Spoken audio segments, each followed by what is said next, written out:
श्रीपादश्रीवल्लभत्वं सदैव श्रीदत्तास्मान् पाहि देवाधिदेव।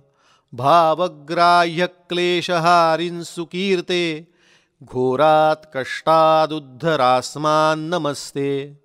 त्वं नो माता त्वं पिताप्तोऽधिपस्त्वं त्राता योगक्षेमकृत्सद्गुरुस्त्वं।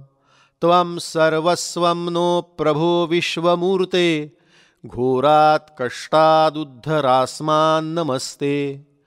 पापं तापं व्याधिमाधिं च दैन्यं भीतिं क्लेशं त्वं हराशु त्वदन्यं। त्रातारं नो वीक्ष्य ईशास्तजूर्ते घोरात् कष्टादुद्धरास्मान् नमस्ते।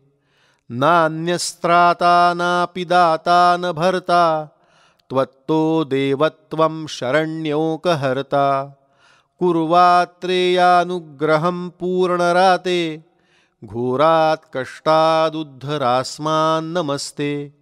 धर्मे प्रीतिं सन्मतिं देवभक्तिं सत्संगाप्तिं देहि भुक्तिं च मुक्तिं। भावासक्तिं चाखिलानन्दमूर्ते घोरात् कष्टादुद्धरास्मान् नमस्ते।